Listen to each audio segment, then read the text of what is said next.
안녕하세요. 사연 읽어주는 남녀입니다. 오늘도 와주셔서 감사드리며 그럼 오늘의 사연 바로 소개해드리겠습니다. 19살 때 처음 미용을 시작해서 43살이 된 오늘까지 저는 단 하루도 쉬어본 적이 없습니다. 정말로 단 하루도 쉬어본 적이 없어요. 2번인가 정말 죽을 것처럼 아파서 방에 기절할 것처럼 누워 있었던 적이 이틀 정도 있었네요. 그런데 누워있던 동안에도 중간중간에 일어나서 집에 있는 가발을 가지고 미용 연습을 했습니다. 제가 생각한 건 이거였어요. 나중에 내가 미용사가 돼서 크게 아픈데 예약 손님이 있으면 아픈 채로 미용을 해야 하잖아. 그때를 대비해서 연습한다고 생각하자. 이렇게 아파도 정확하게 파마도 말고 커트도 할 수 있게 아플 때를 대비해서 연습하자. 네, 저는 그렇게 생각하고 기침하고 열 때문에 휘청거리면서도 집에서 가발을 만지고 가위를 손에 들고 파마약을 섞었습니다. 참 독했죠. 그런데 독할 수밖에 없었어요.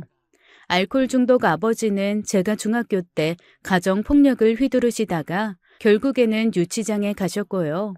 유치장에서 나오신 후로는 소식이 끊겼습니다. 왜냐하면 엄마가 저랑 여동생을 데리고 잠적하다시피 시골로 이사를 가셨거든요. 하지만 엄마도 오래 사시지 못했어요. 아버지한테 너무 맞고 사셔서 골병이 들어 그런가 저 고등학교 2학년 때부터 시름시름 앓으시다가 제가 한참 미용 인턴으로 일을 하고 있을 그때 돌아가셨습니다. 사인은 그냥 병사였어요. 병원에서도 그냥 쇠약해져서 돌아가셨단 말만 할 뿐 딱히 원인을 모르더라고요. 저랑 외할머니는 그저 엄마가 너무 맞아서 몸도 골고 영양도 제대로 공급받지 못해 시름시름 시들어간 거라고 생각했습니다. 이후로 저는 외할머니랑 둘이 살았어요. 3살 터울 여동생은 가난한 집을 끔찍하게 싫어했고 자꾸 엇나가더니 제가 미용 시작할 무렵 집을 나가 연락을 끊더라고요. 그 후로 1년에 한 번 정도 엄마 기일 즈음에 꽃이나 떡 같은 거 보내고 돈 빌려달라는 연락 몇 번 한 게 전부일 뿐 얼굴 본 지는 벌써 10년이 넘습니다. 외할머니도 제가 25살 때 돌아가셨는데 그래도 그때는 제가 부원장으로 일을 할 때라 외할머니 돌아가시기 전에 제가 파마도 말아드리고 머리도 잘라드릴 수 있었죠. 집에 외할머니 친구들 초대해서 우르르 파마해드리면서 나름 효도라는 것도 해보기는 했습니다. 외할머니가 나중에 저한테 그러셨거든요. 아이고, 우리 손녀 덕에 할미가 머리 곱게 하고 하늘나라 갈 수 있겠다. 우리 손녀 손이 야무져서 파마도 잘 말고 커트도 잘할 테니 야무진 손에 돈이 차곡차곡 쌓일 거야. 이 할미가 하늘나라 가서도 우리 손녀 더 이상 고생 안 하고 돈이 척척 붙을 수 있게 열심히 할미가 하늘에서 응원할게. 돌아가시기 1년 전부터 할머니는 뭔가 예감이라도 하신 듯 저한테 자꾸만 할머니 죽고 나서 저를 응원하시겠다는 얘기를 계속했습니다. 그때는 그냥 하시는 말씀인 줄 알았는데 뭔가 할머니는 느낌이 있으셨던 모양이에요. 1년 내내 정말로 기도하듯 저를 돌봐주겠다고 하늘에서 꼭 바라보겠다는 얘기를 반복하시더니 정말 1년 정도 후에 주무시면서 돌아가셨습니다. 그렇게 제 나이 25에 저는 온전한 고아가 되었어요. 그때부터는 정말 뒤돌아보지도 않고 일만 했습니다. 오죽하면 서열 강하다는 미용업계에서 선배들조차도 저한테 너 그렇게 하다가는 오래 못 간다, 쉬어야 된다라며 절 걱정해줬고요. 우리가 너를 조금 괴롭히고 싶어도 네가 그렇게 열심히 사니 괴롭힐 마음도 안 난다는 농담을 할 정도로 저는 정말 열심히 살았습니다. 다행히 그렇게 빈번하다는 미용계의 괴롭힘도 없이 저는 좋은 선배들을 만나서 착실하게 미용 기술도 배우고 좋은 기회도 많이 얻게 되었죠. 남들보다 비교적 이른 나이에 가위도 잡았고요. 손님도 만났습니다. 원장님의 배려로 28살 어린 나이에 지점 하나를 맡게 됐어요. 그때부터는 더 열심히 했습니다. 와, 정말로 많을 때는 하루에 5, 60명까지도 머리를 한 것 같아요. 파마도 동시에 두세 명씩 말고 커트는 쉴 새 없이 했습니다. 아침 7시부터 밤 11시까지 쉬지 않고 일했어요. 중간에는 삼각김밥 한두 개 먹고 때운 적도 있고요. 음료수 대신 미숫가루 같은 거 먹으면서 그걸로 식사를 때운 적도 있었어요. 아, 그렇게 아침부터 손님이 있냐고요? 있죠. 행사나 웨딩머리는 아침에 하잖아요. 한밤중에는 회사 끝나고 미처 미용실 갈 시간이 없던 분들 특별 예약받아서 하고 그랬거든요. 오히려 밤에 예약이 끊기는 날이 없어서 저는 밤에 미용할 수 있는 미용사로 소문이 났습니다. 그렇게 또 미친 듯이 10년을 넘게 달렸더니 어느새 제 이름으로 된 미용실도 가지게 되었고 체인도 5개 넘게 냈어요. 제 이름으로 만든 제품도 팔고 돈도 꽤 많이 번 골드미스가 되어 있었습니다. 중간에 저한테 다가왔던 남자가 없었던 건 아니에요. 아무래도 미용이라는 직업이 겉으로 보이기에는 조금 예쁘게 꾸미기도 하고 약간 화려한 부분도 있잖아요. 안에서는 내내 손에 짓물 마를 날이 없이 힘들고 바쁘게 일을 해야 되지만 그냥 겉모습만 보고 제가 가지고 있는 체인의 개수만 보고 방송에 나오는 모습만 보면서 다가오시는 분들도 있었으니까요. 그런데 제 마음은 일절 여유가 없었습니다. 누군가를 만난다는 건 생각도 하지 못했죠. 그런데 어느 날 넓은 집에 딱 들어왔는데 거기서 끼쳐오는 한기가 너무 소름 끼치게 무서운 거예요. 이러다가 나 정말로 고독사하는 거 아닐까. 그 전에 없던 공포가 밀려 들어오더라고요. 내 나이 43이 너무 늦은 거 아닐까. 내 나이에 지금 누구를 만나지. 와, 정말 나는 돈만 벌고 건물만 있었지 인간다운 삶을 살지 못했구나라는 생각이 머릿속을 휘감으며 마음을 서늘하게 만들었습니다. 그 다음부터는 뭘 해도 재미가 없더라고요. 너무 쓸쓸하고 외롭고 그래서 제 밑에서 일하는 인턴 친구들한테 제가 이런 말을 하기 시작했습니다. 있잖아, 무조건 일주일에 하루는 쉬어. 그리고 소개팅도 하고 미팅도 하고 사람도 만나고 연애도 해. 나처럼 늙지 마. 아우, 점장님. 저는 점장님처럼 되고 싶어요. 점장님 지금 수백억 부자잖아요. 수백억은 무슨. 그래도요. 점장님처럼 돈 많은 골드미스가 제 꿈이에요. 야, 나 언제 어디서 고독사 해가지고 경찰이랑 소방관이 나 들고 나를지 몰라. 그거 너무 무서워. 내가 진작 연애도 하고 그랬어야 하는데 이게 뭐니? 나 곧 50인데. 점장님, 그럼 소개팅 하실래요? 아우, 내 나이에 무슨 소개팅이야. 나는 자만추야, 자만추. 점장님, 요즘에 자만추 하다가 연애 못해요. 그래도 계기는 만들어야죠. 아우, 됐어. 내가 이 나이에 무슨 창피하게 소개팅을 해? 말은 그렇게 하면서도 내심 그런 생각은 들었습니다. 이거 진짜 소개팅이라도 해야 되나? 자연스러운 만남 추구는 내 나이엔 꿈일 텐데 억지로 만남 추구라도 해야 되나? 사실 결혼정보 회사라도 생각을 안 해본 건 아니었습니다. 그런데 결혼정보 회사는 부모도 중요하고 가족관계도 중요하다는데 나 같은 사람도 받아주려나 싶더라고요. 정말 별 생각이 다 들었습니다. 그렇게 심란한 마음을 다잡으며 미용에 열중하던 어느 날 한참 저녁 마지막 손님 파마를 말고 있는데 입구에서 웅성거리는 소리가 들리더라고요. 제가 원래 집중을 하면 다른 걸 잘 못해요. 집중력이 좋아서가 아니라 미용하는 거 외에는 멀티가 잘 안 되거든요. 저한테 직원이 다가오더니 머뭇머뭇거리는 게 뒤늦게 보였습니다. 왜요? 저 원장님, 동생분이시라는데 술에 좀 취하셔서. 순간 무슨 소리인가 싶었습니다. 너무 오래 연락이 끊겨서 저한테 동생이 있다는 것도 잊고 살았거든요. 마침 손님 머리에 파마로를 마지막 하나 남긴 상태여서 얼른 그것까지 말고 양해 구한 후에 입구로 갔습니다. 술에 살짝 취한 동생이 누군가의 부축을 받고 풀린 눈으로 서 있었어요.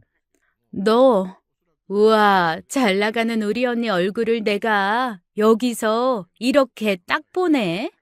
일단 저기 들어가서 좀 앉아 있어. 나 아직 일하는 중이야. 야, 역시 우리 언니 냉정해. 일이 우선이지. 10년 넘게 못 본 여동생 한번 안아주지 않고 바로 일에 복귀하는 저 직업정신. 내가 존경한다 진짜. 아유, 뭘 바라고 왔냐 내가. 그래, 그렇게 계속 일만 하다가 한번 외롭고 쓸쓸하게 죽어봐. 죽어서야 정신 차리지 아주. 너, 여동생은 하나 변한 게 없더군요. 저에게 저주 같은 말을 쏟아놓고는 획 자기를 부축하고 있던 남자 팔에 들린 가방을 낚아채서 밖으로 나가버렸습니다. 정말 너무 창피해서 지진이라도 났으면 싶었어요. 싹 다 땅속으로 가라앉아 버리게요. 직원들 보기도 너무 창피하고 몇 분 안 계셨지만 손님들 보기에도 민망했습니다. 입구에 동생과 서 있던 남자가 여전히 우뚝 서 있길래 저도 모르게 가시돋치고 싸늘한 목소리로 쏘아붙였어요. 안 따라가시고 뭐예요? 저한테 뭐 볼 일 있어요? 아, 볼일, 저, 오늘 9시 반 커트 예약했는데요. 네? 지금 저분이랑 같이 오신 게 아니고요? 아, 여동생 분이요? 아니요. 문 앞에서 비틀거리시길래 잡아드렸는데, 갑자기 가방 좀 들고 있으라고 밀어 놓으시더라고요. 그래서 그냥 들고 있었죠. 어떡해. 너무 죄송해요. 일행인 줄 알았어요.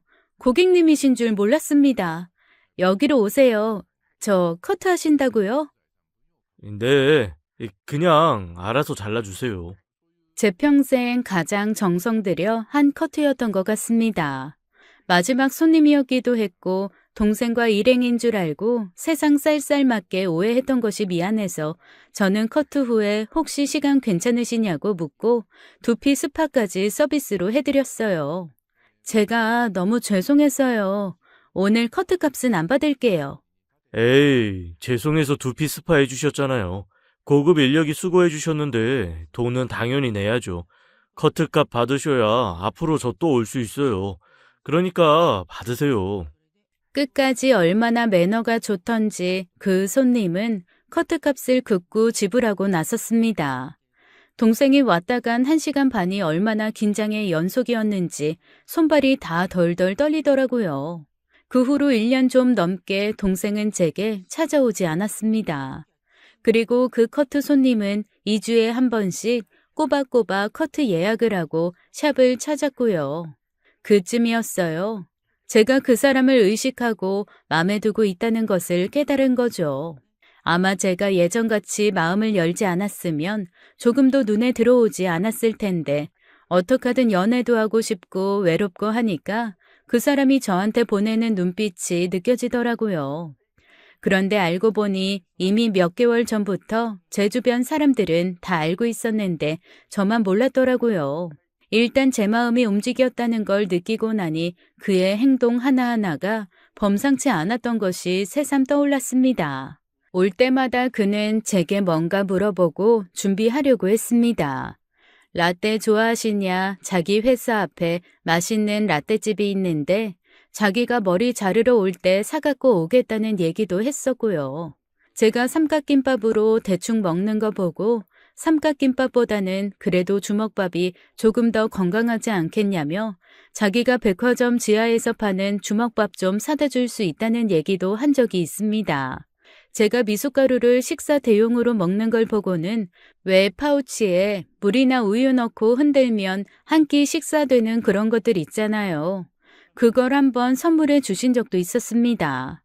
그때는 손님한테 선물 받는 게 부담스러워서 극구 거절을 했었는데 억지로 샵에다가 놓고 가셨다고 하더라고요.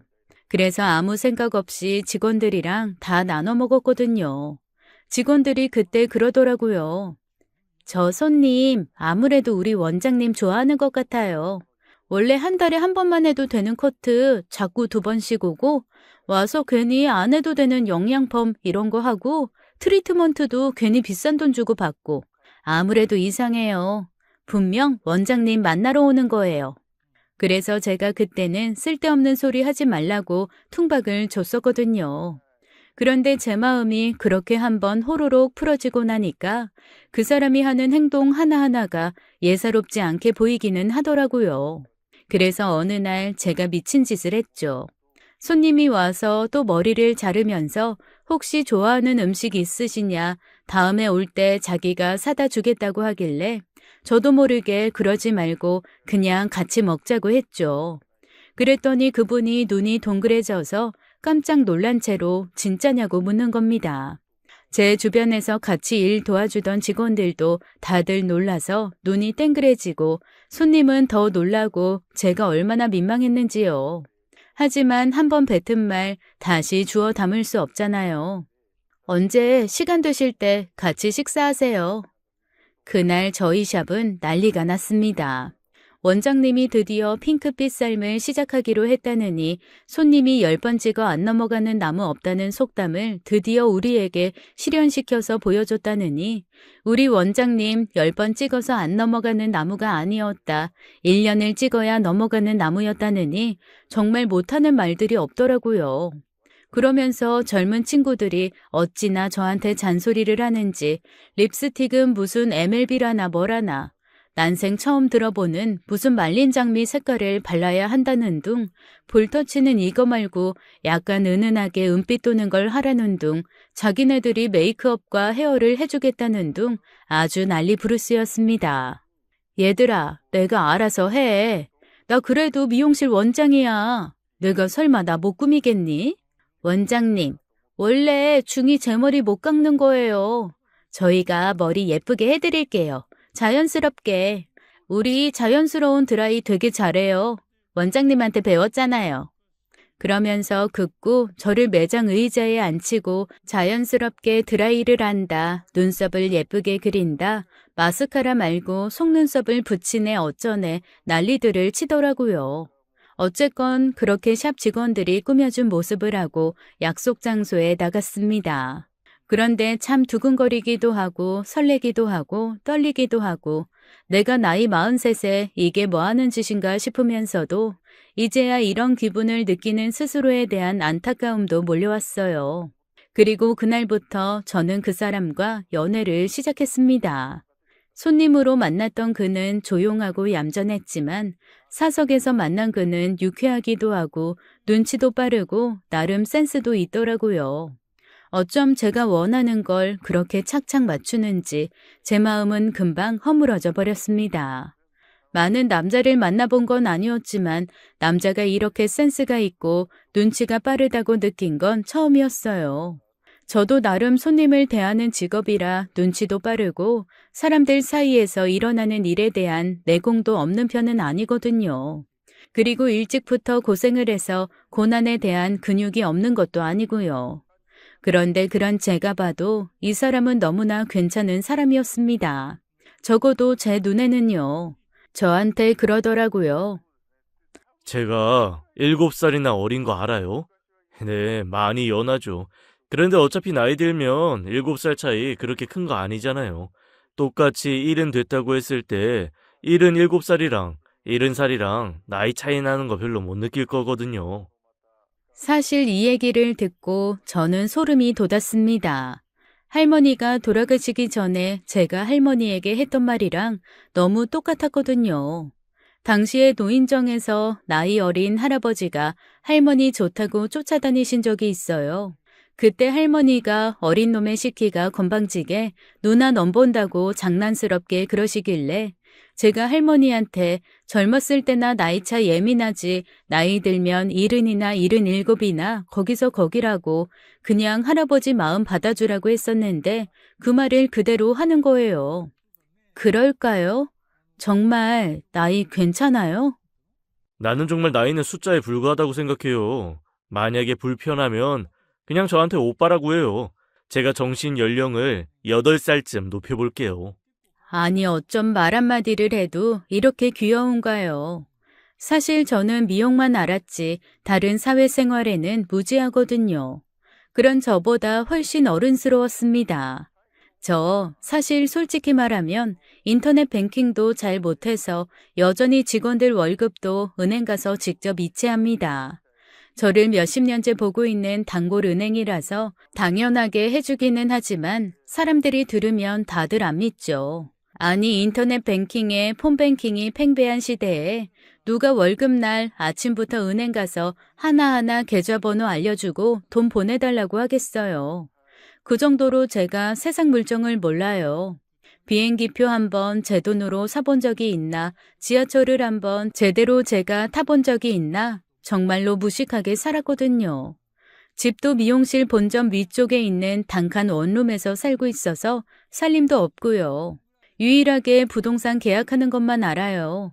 하도 가게 계약 때문에 고생을 많이 했어서 부동산 계약하는 거는 누구보다 똘똘하게 하지만 그 외에는 정말 무지하거든요.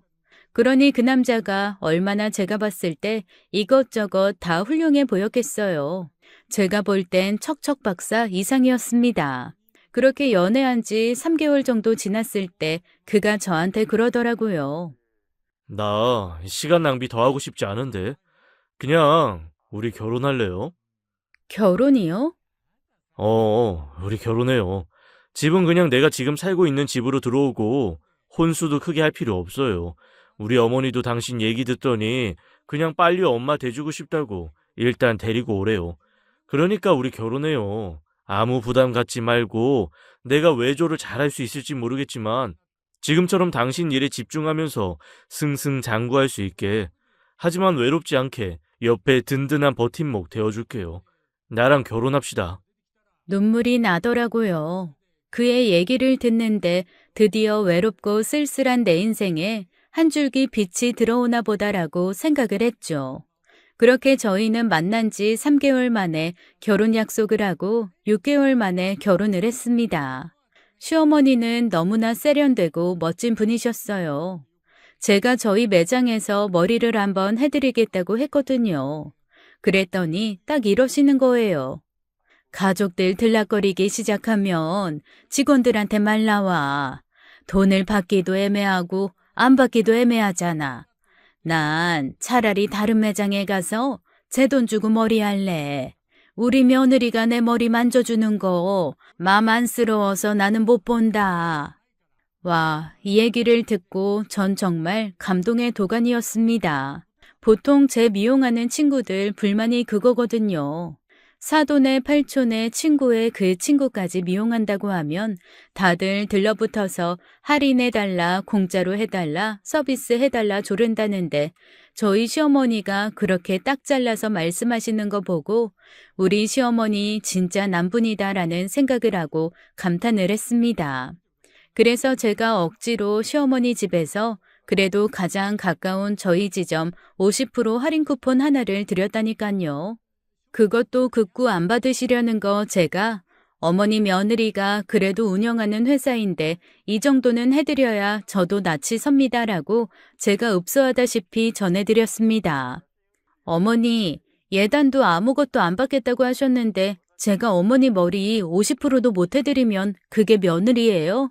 전에 공짜도 아니고 반값 쿠폰, 단골들 드리는 거 그거 드리는 거예요. 정말 어머니는 뭘 하나도 안 바라시더라고요. 그리고 저한테 이러셨어요. 네 손 그렇게 너덜너덜해져가며 애써 번 돈인데 함부로 쓰지 마라. 결혼한다고 해서 꼭 살림 다 새로 넣고 그렇게 시작해야 된다는 법 없다.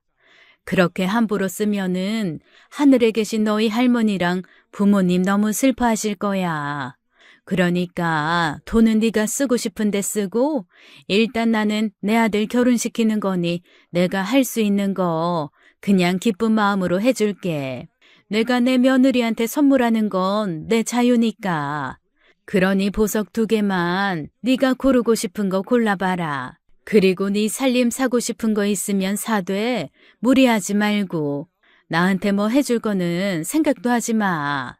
제 주변 사람들은 얘기를 듣고 시어머니가 이 세상 사람이 아니라고 하더라고요. 그런 시어머니는 나라에서 표창을 줘야 된다느니 장한 시어머니상을 줘야 된다느니 부러움의 연속이었습니다.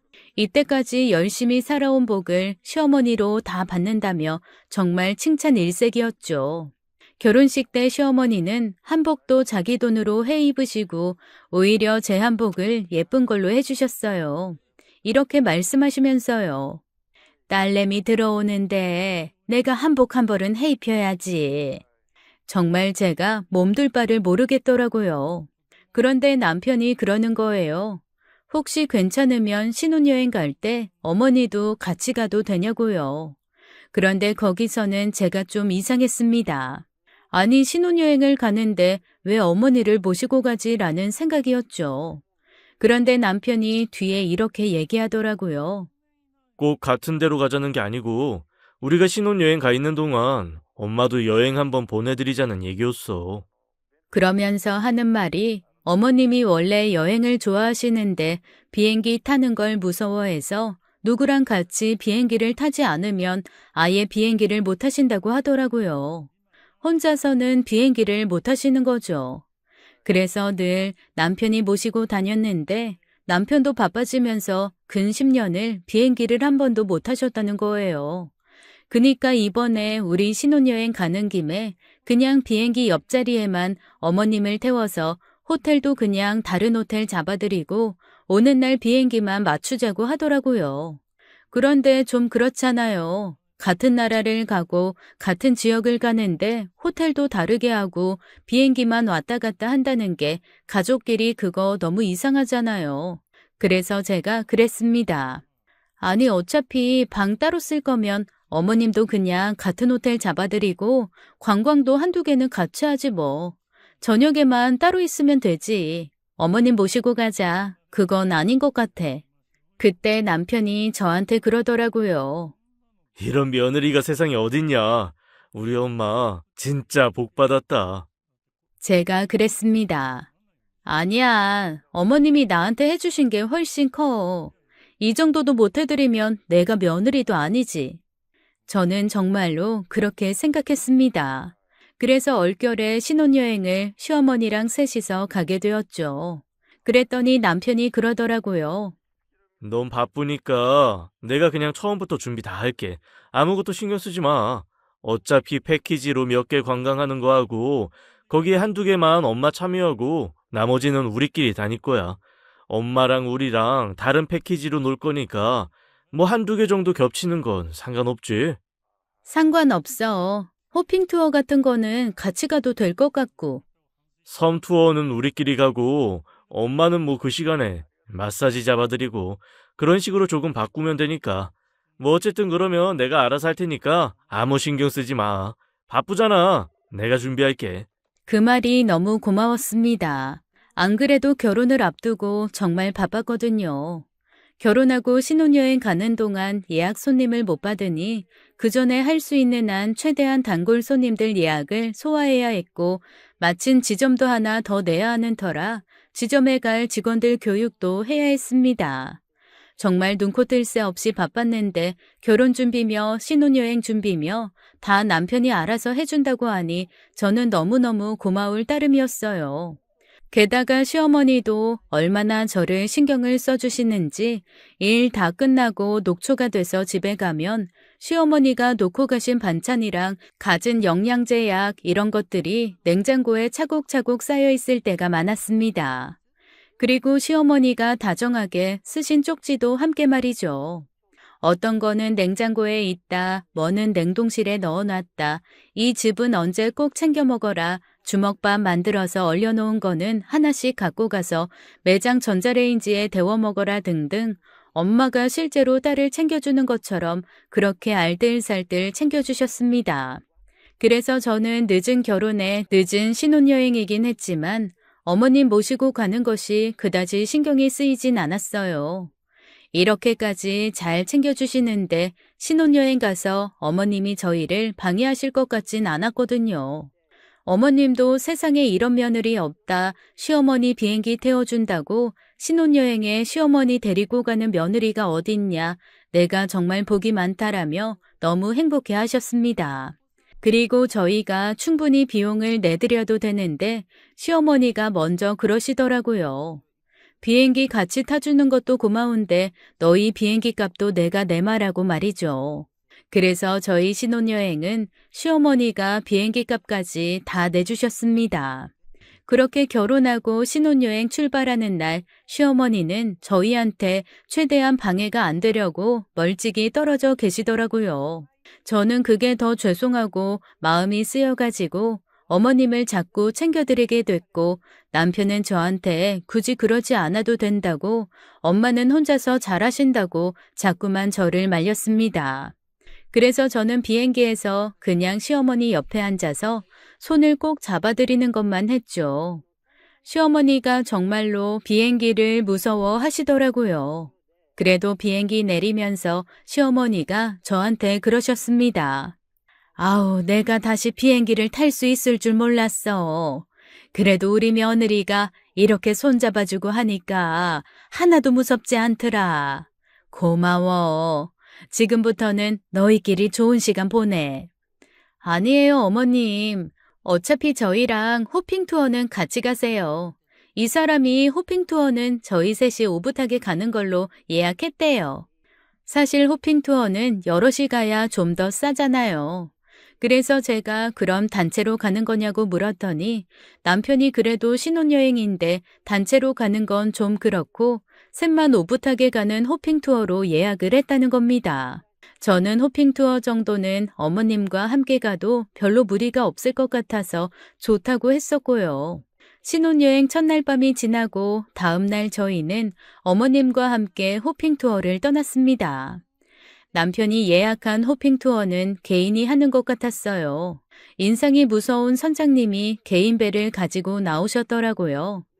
근데 보험 같은 거 들어야 하지 않아? 개인이면 그런 거 없지 않나? 아, 이 선장님, 이 지역에서 제일 오래 호핑 투어 가이드 하시던 분인데 작년에 은퇴하신 거래. 포인트도 잘 알고 누구보다 베테랑이라 내가 우리 회사 직원한테 추천받았어. 아이, 그런 거 걱정 안 해도 돼. 내가 알아서 다 들었어. 사실 제가 수영을 잘 못하거든요. 워낙 바쁘게 살기도 했고 그런 거 배울 시간도 없어서 구명조끼만 의지해야 합니다. 그래서 처음에는 호핑 투어도 하고 싶지 않다고 했는데 남편이 바다 좋은 나라 가서 호핑을 안 하면 의미가 없다고 구명조끼만 있으면 절대적으로 안전하다고 하도 그래서 하자고 했습니다. 배는 꽤 멀리까지 나가더라고요. 바다라는 게 공포스러운 것이 동서남북을 모른다는 거겠죠. 저는 그렇습니다. 아주 어렸을 때 부모님이 그래도 잠시 사이가 좋았던 시절 동해바다를 한번 놀러 간 적이 있어요.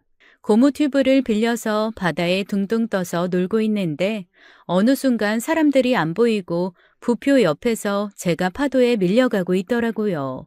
어린 마음에 주변을 둘러봤는데 온통 파랗기만 하고 내가 떠나온 해변이 어딘지 엄마 아빠 동생은 왜 안 보이는지 순간 지독한 공포를 느꼈던 경험이 있습니다. 알고 보니 해안가에서 몇 미터 떨어지지 않은 암초지대였는데 어린 제 시선이 아무것도 보이지 않으니 혼자 공포에 난리를 쳤던 거죠.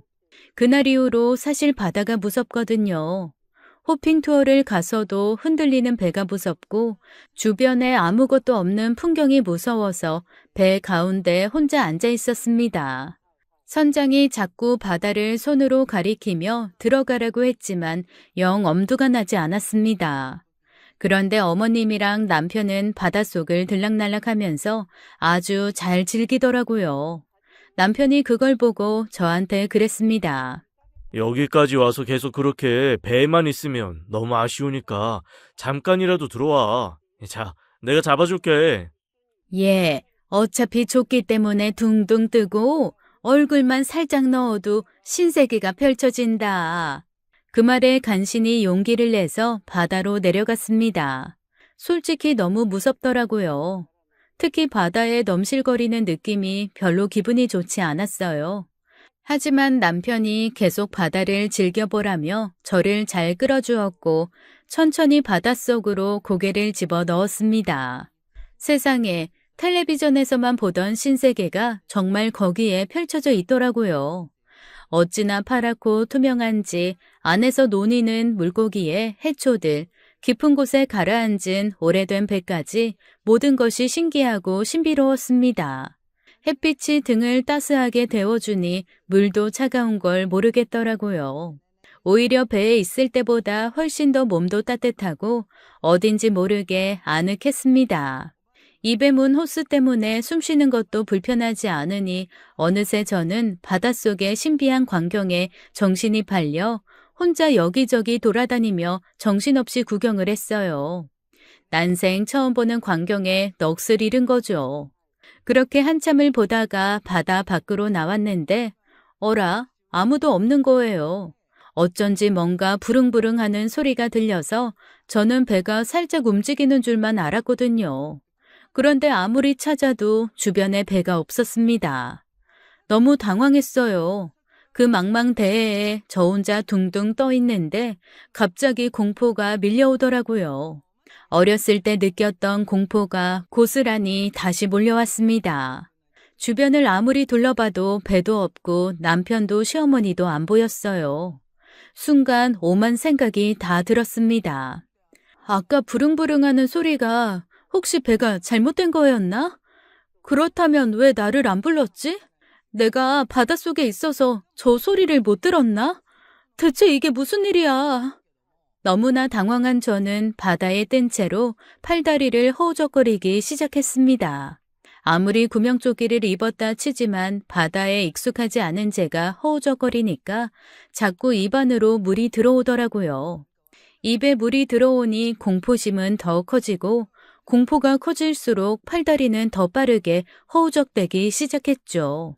숨을 헐떡이게 되니 물은 점점 더 입으로 많이 들어오고 악순환이 시작되었습니다. 꽤 먼 바다로 나온 탓에 주변에는 아무것도 없었고 정말 눈물밖에 나오지 않더라고요. 대체 이게 무슨 상황인지 판단도 안 되고 배멀미할까봐 뭔가 먹지도 않아서 허기가 찾아오면서 동시에 그렇게 예뻤던 바닷속 물고기들은 어느샌가 저를 공격할지도 모른다는 공포의 대상이 됐습니다. 해가 지기 시작하면서 공포는 극에 달했어요. 그늘이 지자마자 물에 들어간 몸은 점점 차가워졌습니다. 어떻게든 몸을 움직여서 온기를 발생시켰어야 했는데 혼자서 헤엄을 치다가 혹시 저를 구하러 왔을 때 찾지 못할까봐 제자리에서 팔다리만 허우적거렸어요. 어디론가 가지도 못하고 계속 그 자리에 최대한 머물러 있으려고 엄청 애를 썼지만 파도에 쓸려서 제가 어디론가 흘러갔던 모양이더라고요. 아니면 물의 높이나 깊이가 달라지면서 안 보이던 게 나타났을 수도 있죠. 아주 작은 정말 간신히 엉덩이 붙이고 발 붙일 정도의 우리나라 갯바위 같은 암초 있잖아요. 그런 게 조금 튀어나온 곳이 보였습니다. 간신히 그 위에 올라가서 물 위에서 벗어났어요. 그나마도 파도가 세게 치면 몸이 젖겠지만 일단 물 밖으로 빠져나왔다는 것 자체가 한숨 돌리겠더라고요. 게다가 고맙게도 뾰족하기만 한 게 아니라 좀 평평하게 깎인 부분도 있어서 거기에 앉아 일단 한숨을 돌렸습니다. 아무리 주변을 둘러봐도 바다밖에 보이지 않았어요. 너무 막막해서 기절할 것 같았지만 여기서 기절했다가는 정말로 죽을 것 같아서 정신을 똑바로 차리기 위해 계속 저를 꼬집고 끊임없이 구구단을 외웠습니다. 구구단이라도 외우지 않으면 진짜로 정신을 놓을 것 같았거든요. 그렇게 밤이 오고 어둑해지고 다시 아침이 되었지만 역시 아무 곳에서도 저를 찾는 사람이 없었습니다. 사람이 정말 미친다는 건 그럴 때 쓰는 말인가 봐요. 정신을 잠깐이라도 놓으면 스스로 구명조끼를 벗고 바닷속으로 뛰어들 것만 같아서 어떻게 하든 살아야 된다는 생각만 굳게 먹었습니다. 그렇게 또 하루가 지나갔어요. 이틀이 지나가고 물 한 모금 못 마신 채 바다 가운데 있는 작은 돌에 몸을 의지하고 있으려니 정말 오만 생각이 다 들더라고요. 다시 공포스러운 두 번째 밤이 다가오려던 그때였어요. 멀리서 뭔가 출렁거리는 게 보이는 거예요. 정말 젖먹던 힘까지 다해서 소리를 질렀습니다. 마구마구 소리를 지르고 구명조끼를 벗어서 흔들었더니 작은 배 하나가 제게 다가오는 게 보였어요. 처음에는 신기루 같은 거를 보는 줄 알았습니다. 그런데 가까이 다가온 그 사람 얼굴을 보니까 신기루가 아니더라고요. 세상에 그 사람은 마치 귀신을 본 듯한 눈으로 저를 보면서 못 알아들을 말로 막 시끄럽게 저에게 무엇라고 말을 했습니다. 한마디도 알아들을 수 없었지만 분명히 대체 여기 왜 이러고 있는 거냐, 너는 누구냐 이런 느낌이더라고요. 보니까 아주 작은 배에 고기 몇 마리가 있는 걸로 봐서 근처에서 고기를 잡고 돌아가던 어부인 것 같았습니다. 저는 눈물밖에 나오지 않았어요. 만약 해적이나 인신매매범이었더라도 그 배를 탔겠지만 순박한 어부가 나타났다는 자체에 이틀간의 모든 긴장이 다 풀리는 느낌이었습니다. 이제 살았다는 안도감과 함께 이 사람에게 의지해야 하는 제 신세가 너무 서러웠어요.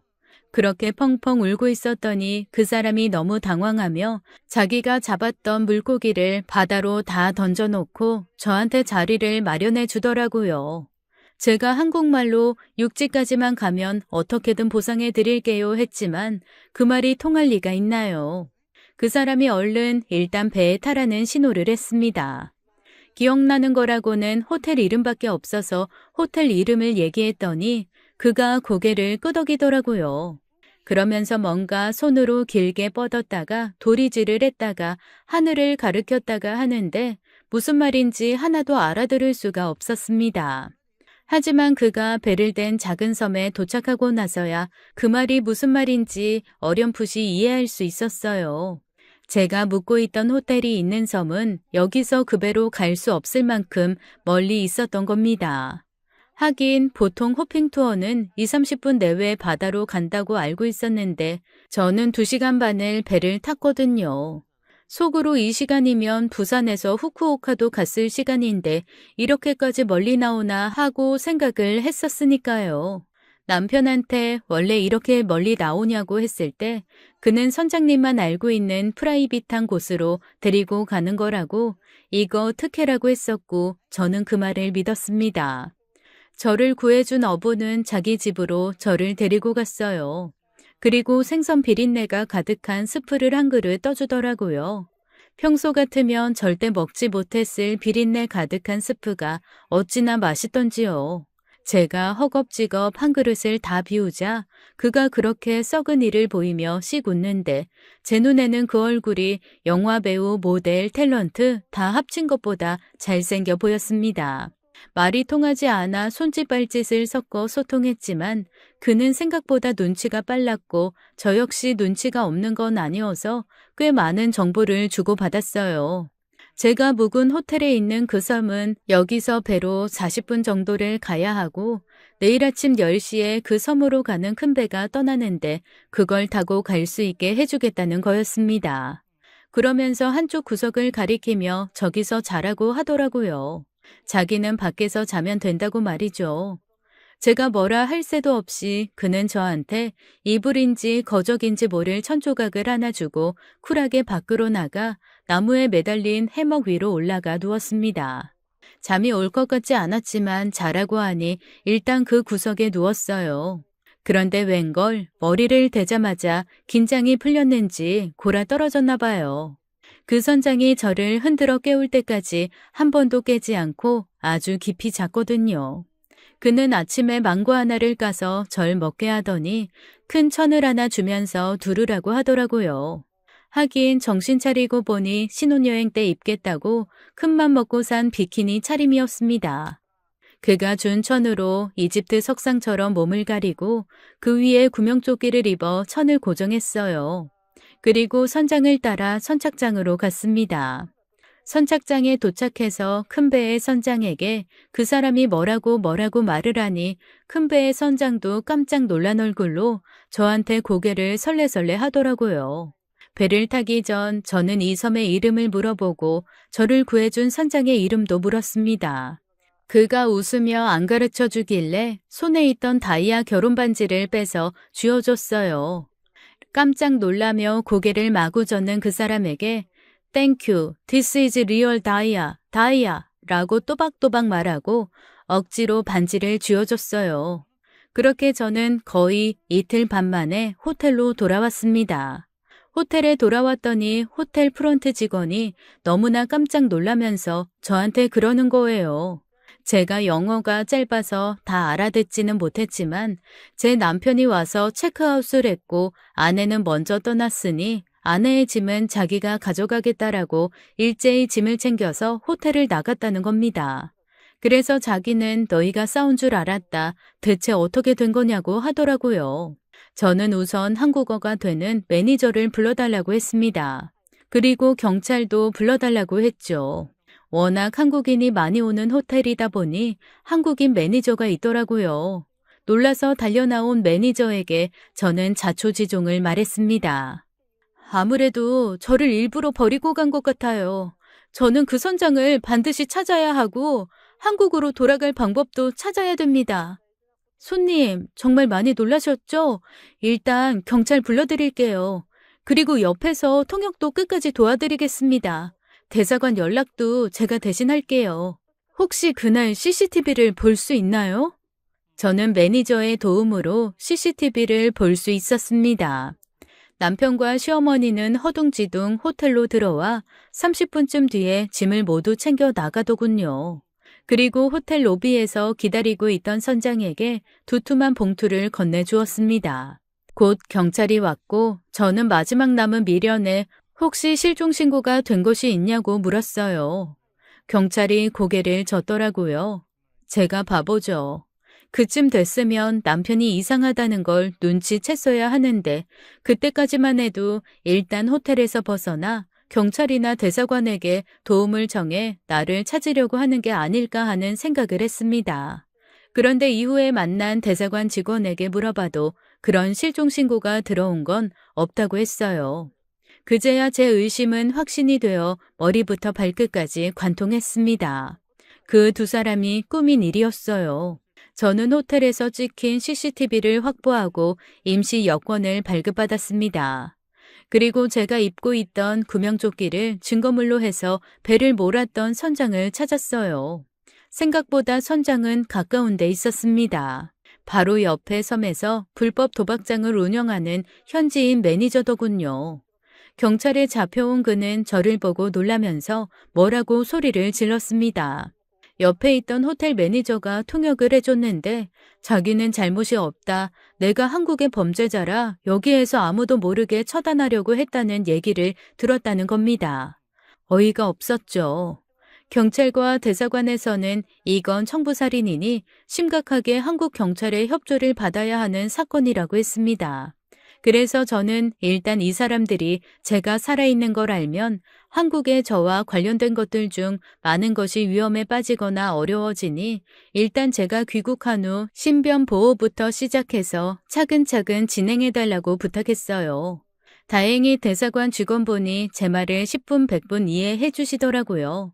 그래서 저는 아무에게도 연락하지 않고 대사관의 도움을 받아 한국으로 귀국을 했습니다. 귀국하자마자 바로 제가 운영하던 샵으로 걸음을 옮겼어요.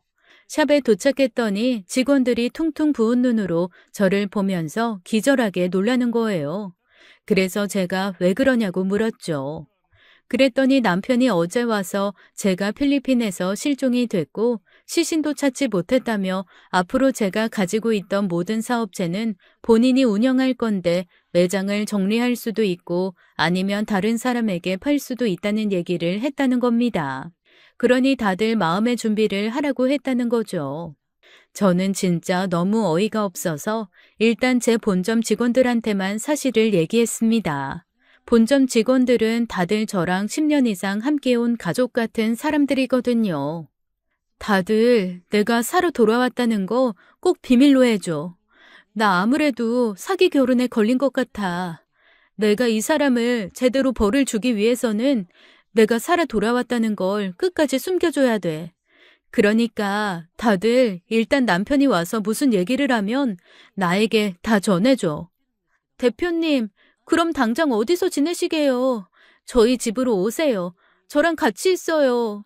고마워. 나 안 그래도 너무 불안했는데 정말 고마워. 저는 그렇게 옷가방 하나 없이 빈몸으로 직원의 집으로 들어갔습니다. 그리고는 아무에게도 알리지 않고 혼자 남편의 뒷조사를 시작했죠. 그런데 이게 웬일이랍니까? 남편 회사로 연락을 했더니 결혼식 준비 때문에 회사 휴가를 냈다는 거예요. 이해가 안 가더라고요.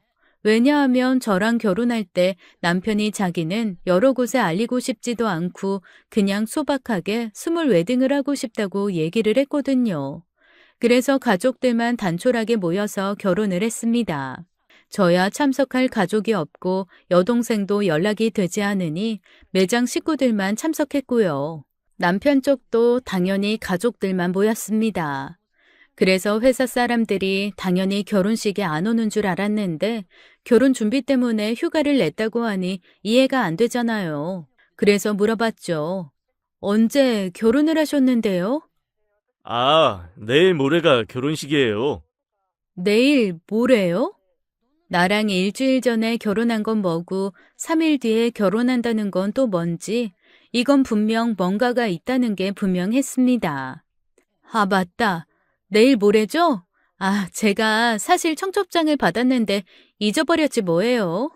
본인한테 너무 미안해서 말을 못하겠고 혹시 죄송하지만 시간과 장소 좀 알려줄 수 있을까요? 저는 그 정보를 받고 이를 갈았습니다. 그리고 경찰에도 연락을 했어요. 결혼식을 한다고 한다. 그때 가면 아마 남편도 시어머니도 모두 잡을 수 있을 거다라고 말이죠. 제 얘기를 듣고 경찰도 어이없어 했습니다. 그렇게 3일이 지나고 저는 결혼식 당일 식장으로 찾아갔어요. 처음에는 달려들어 일단 머리채부터 잡아야 하나 아니면 구정물을 한 냄비 들고 가 뿌려야 하나 했는데 식장에 들어서는 순간 제 눈을 의심할 수밖에 없었습니다. 남편 이름 옆에 버젓이 써있는 신부의 이름이 제가 아는 이름이더라고요. 바로 제 여동생이었습니다. 동명이인인가 싶어 곧장 신부 대기실로 갔는데 글쎄 정말로 제 여동생이 드레스를 입고 앉아 환하게 웃으며 사진을 찍고 있더라고요. 여동생은 제 얼굴을 보고 마치 귀신을 본 듯 눈만 꿈뻑거리며 아무 말도 못했습니다.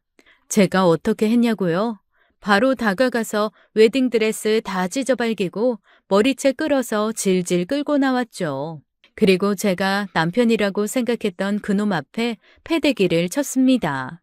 두 모자의 얼굴이 하얗게 질리더라고요. 아니 어떻게 여기에? 아니 네가 왜 여기에? 저는 그 둘에게 딱 하나만 물었습니다. 대체 무슨 생각이었던 거예요? 남편과 시어머니는 대답을 못하더라고요. 웨딩드레스가 벅벅 찢겨진 여동생만 쓰러져 앉은 채 혼자 훌쩍이며 뭐라고 말을 했지만 제가 발로 확 차버리는 바람에 비명만 울릴 뿐이었습니다. 야, 이거 오해야. 나는 네가 죽은 줄 알았어. 그래서 너를 기억하기 위해서 네 여동생.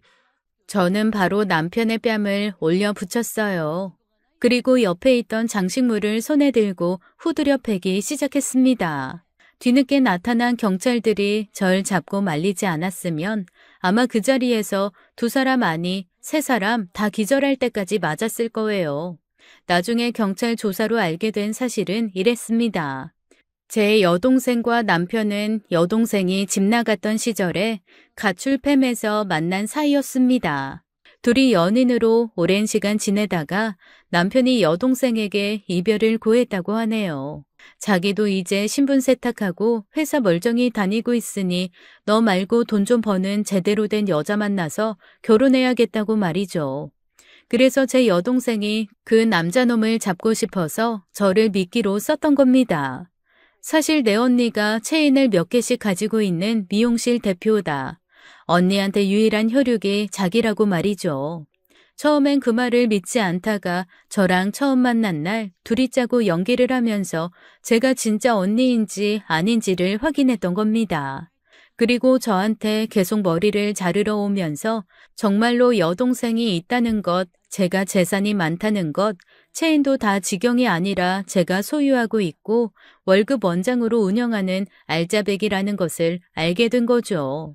처음에는 제 동생이랑 결혼하고 저한테 동생의 남편이니 좀 살펴달라고 할 심산이었던 듯 했습니다.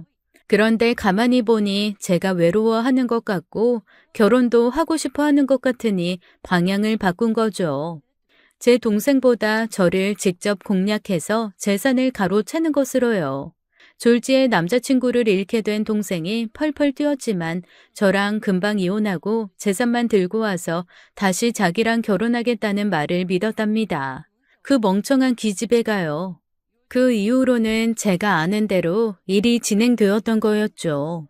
술집 마담 출신이었던 시어머니는 큰 재산이 생긴다고 하니 자기 아들 통해서 한몫 잡고 싶어서 평생 꿈이었던 원장님 소리 듣게 해준다는 말에 덥석 가담했던 거고요. 결국 저는 셋 다 민사 형사 할 것 없이 걸 수 있는 건 다 걸어서 고소를 했습니다. 필리핀 경찰에서 제공한 증거도 있었고 제가 직접 호텔에서 가져온 영상, 매니저의 증언도 다 확보가 되어 있었으니까요. 그리고 무엇보다 뒤늦게 자기가 저한테 무슨 짓을 했는지 깨달은 동생이 줄줄 실토를 해서 남편은 빠져나올 수 없는 범죄자의 길로 가버리고 말았습니다.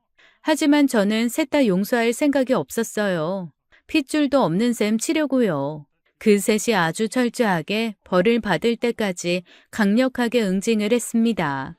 그 망망대해에 홀로 떠있던 시간이 결코 잊혀지지 않거든요. 어디 한번 인생이 망망대해에 표류하는 느낌 받아보라죠. 결국 전 남편은 살인미수가 인정되어 징역 15년형을 받았어요. 시어머니와 여동생도 옆에서 계획에 적극적으로 함께 했기에 7년형을 받았죠. 제가 느꼈을 공포에 비하면 너무나 짧은 형량이지만 어쩔 수 없죠. 죄명은 살인미수라고 합니다. 제가 스스로 살아남기 위해 발버둥 친 이유로 죄명이 살인미수로 바뀌어 형량이 짧아진 건데요. 제 노력으로 그들 형량이 짧아진 것 같아 어이가 없긴 합니다. 저를 구해줬던 작은 섬의 어부 아저씨는 제가 한국으로 초대했어요. 제가 호텔 매니저 통해서 초대했거든요. 제 반지 팔아서 꽤 번듯한 집으로 이사하셨고 제가 무사하다는 얘기에 눈물까지 흘리며 기뻐했다는 얘기를 들었거든요. 그런 사람이 가족이죠. 한국에서 아주 풀코스로 제대로 관광시켜드리고 좋은 선물도 해드렸습니다. 저는 앞으로 정말 똑똑하게 진짜 제 편이 누구인지 살피고 살 겁니다. 다시는 그런 연놈에게 당하지 않을 거예요. 지금까지 사연 읽어주는 남녀였습니다. 끝까지 함께 해주신 여러분 감사드리며 저희는 다음 사연으로 돌아올게요. 감사합니다.